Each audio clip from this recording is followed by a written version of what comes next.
When God is ready to give you a new level of experience with him, it comes with a test. Now, the bad news of a test is that it's a test. The good news of a test is that it's preparation for a higher level. And you can really know when God is ready to really move you to the next level, because it will be a final exam. In other words, it'll be a major test. Now, we get minor tests, little pop quizzes along the way. But then everybody gets hit with that whopper. That test that seems like it'll knock you over. It's a major exam, because God is ready to move you to a major level. So today we want to look at the test of faith. Abraham's final exam. The author of Hebrews tells us that it came when God asked Abraham to offer up Isaac, which took place in Genesis chapter 22. So what he talks about in Hebrews 11 actually took place in Genesis 22, this final exam.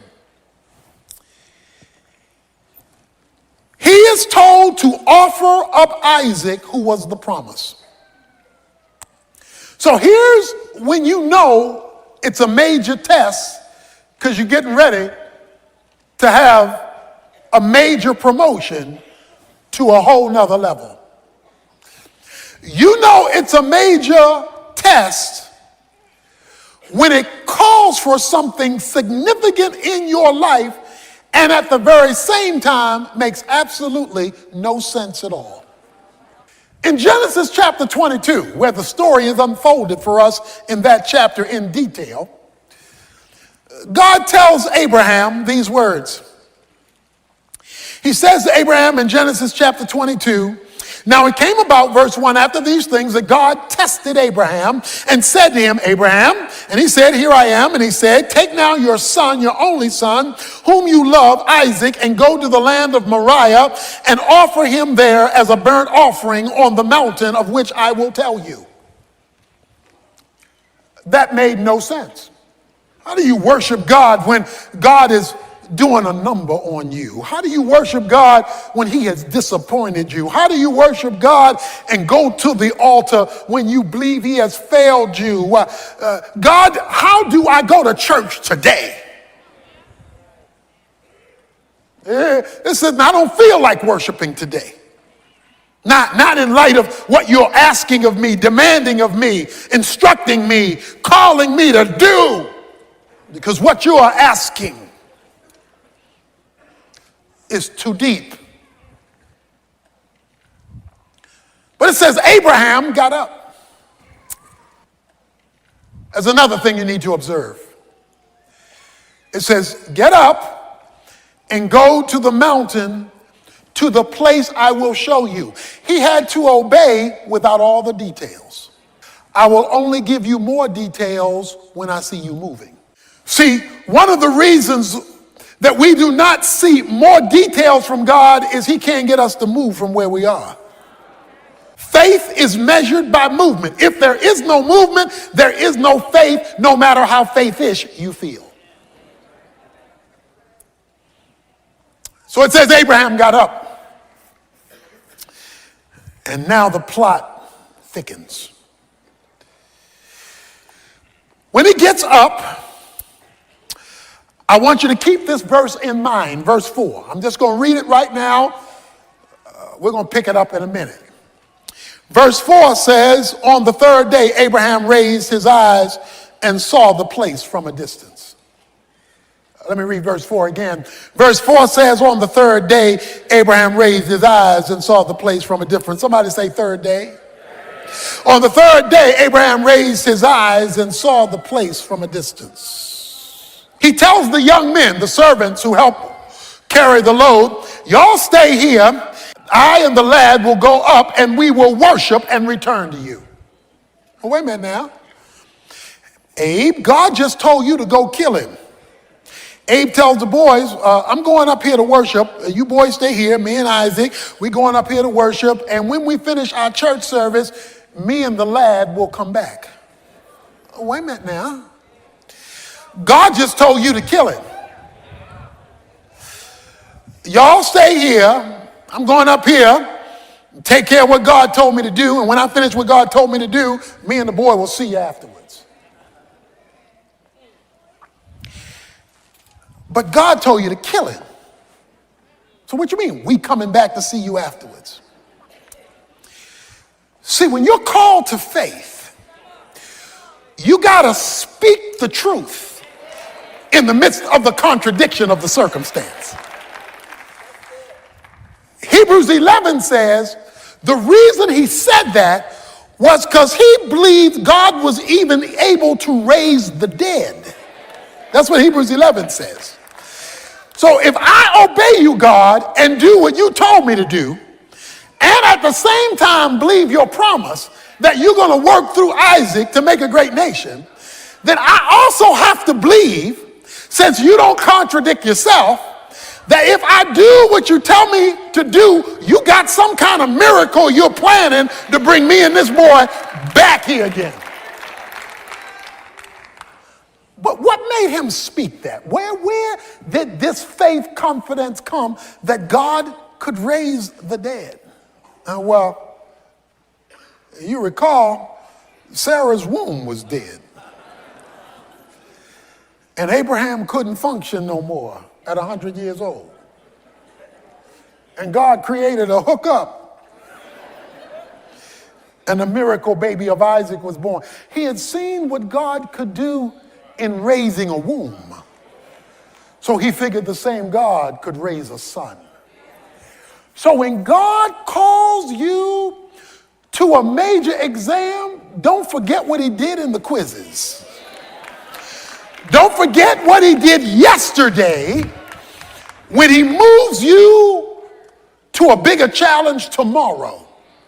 Because if it's bigger today than what he did yesterday, is because he's moving you to a new grade level, a higher experience with him. And so they make their way to the place that God said. So Abraham now is talking to Isaac.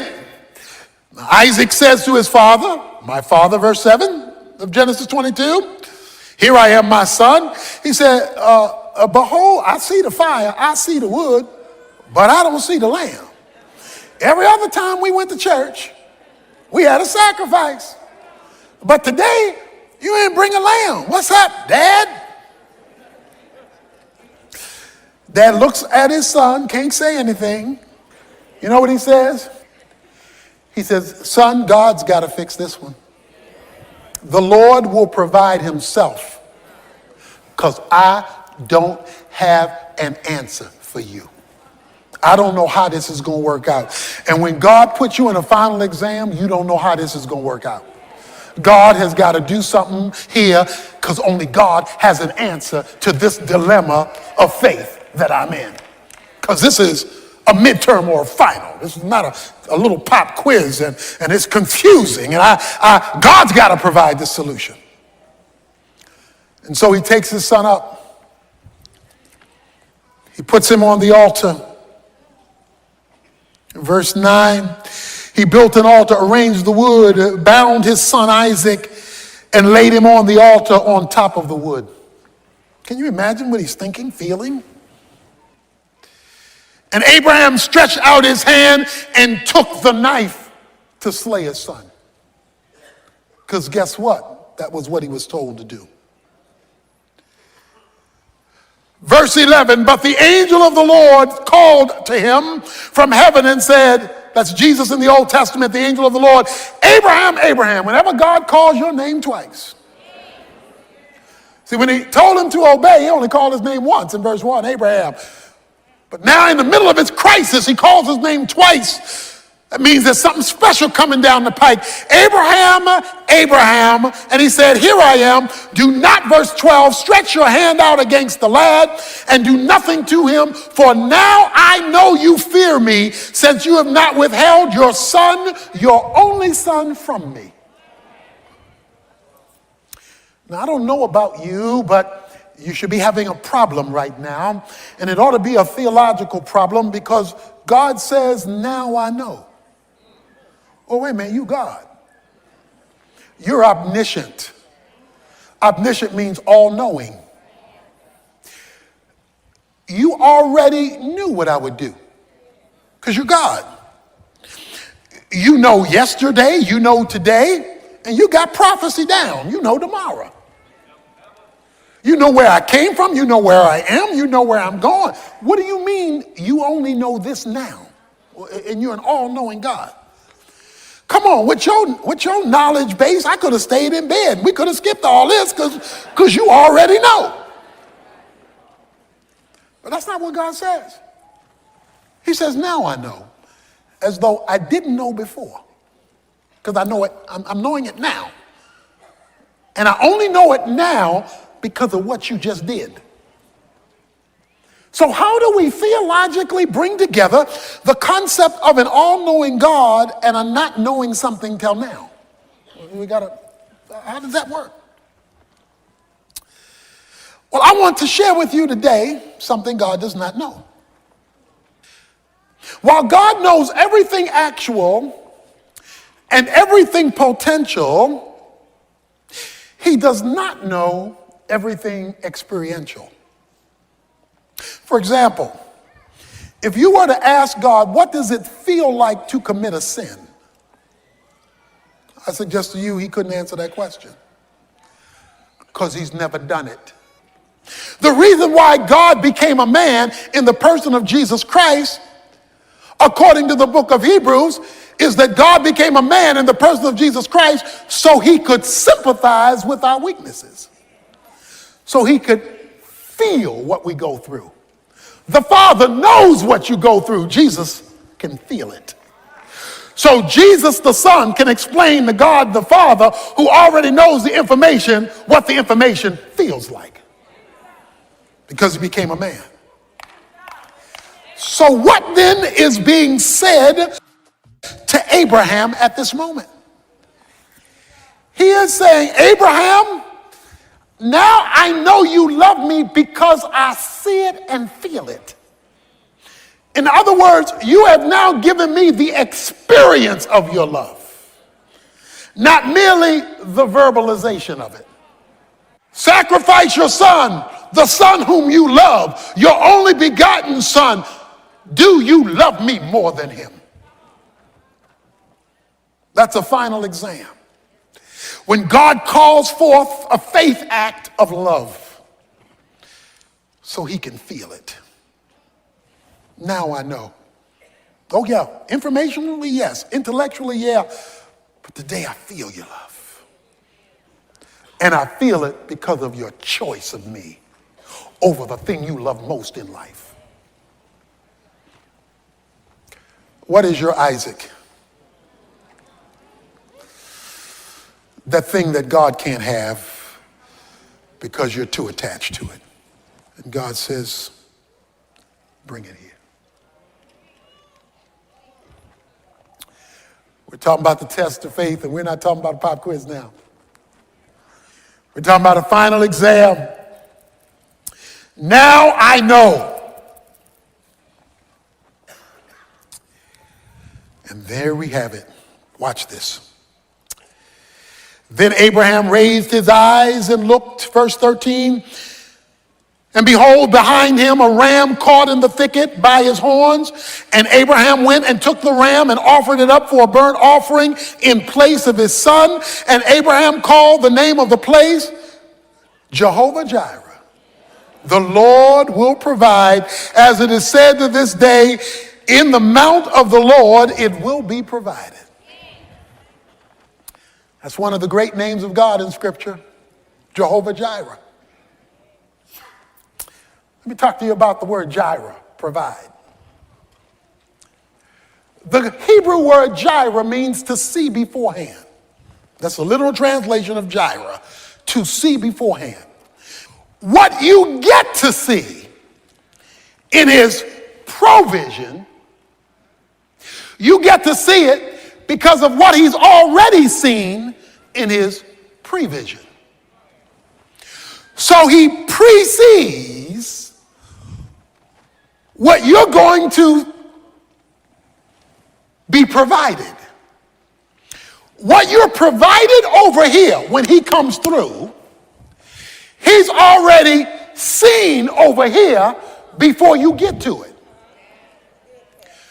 So while Abraham is coming up one side of the mountain, a ram is coming up another side of the mountain. God precedes before he provides.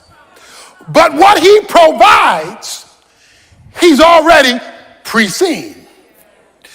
So you're going to be the surprise one, not him, because when you're shocked by what he provides, it's only going to come because of what he's preceded. This is the quietest ram in the history of rams caught in a thicket. When a ram is caught in a thicket, it's moving and jerking to get out of being caught. This is the quietest ram in history. The ram is in the vicinity of the sacrifice because it says he looks up and saw the ram. So God keeps the provision quiet, even though he has already made prevision in advance, because he's seen beforehand what he's going to do that you don't see yet. The question, when you face this trial, is how can I move from God's prevision and get a hold of my provision? Until he completed his obedience, prevision didn't become provision. Whatever God is going to do in your life and circumstance, he has already preceded, but you won't see it provided until you have completed what he's asked you to do. Most Christians are part-time saints. They'll do a little something, something and wonder why God hadn't come through yet. But the question is, have you finished what he's asked you to do? So if you take 50 years to finish it, it may take 50 years for you to see his provision. If you delay obedience, you delay prevision becoming provision. And in James 2, when it talks about faith, it says, by faith, Abraham was justified by works when he offered up Isaac, and he was called a friend of God because he was willing to believe God against the backdrop of the ridiculous. God says to him, verse 15 of Genesis 22, then the angel of the Lord called to Abraham a second time from heaven and said, by myself I have sworn, declares the Lord, because you have done this thing and have not withheld your son, your only son. Indeed, I will greatly bless you. I will greatly multiply your seed as the stars of heaven and as the sand which is on the seashore, and your seed shall possess the gate of their enemies. In your seed all the nations of the earth shall be blessed, because you have obeyed my voice. He says, Abraham, I got it now. I got it. Because you've obeyed my voice in the final, in this tough thing I've asked you to do, I got it from here. I'm going to swear by it.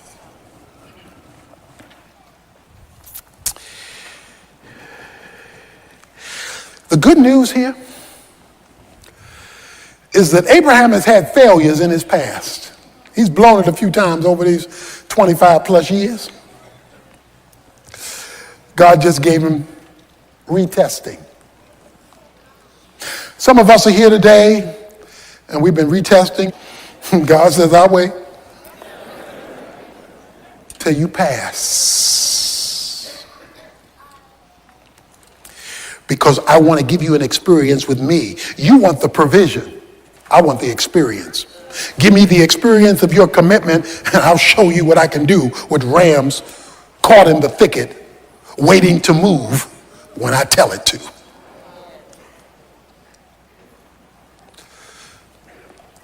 But that raises a question. On this journey of faith, you're struggling, you're walking with your Isaac, you're holding Isaac's hand.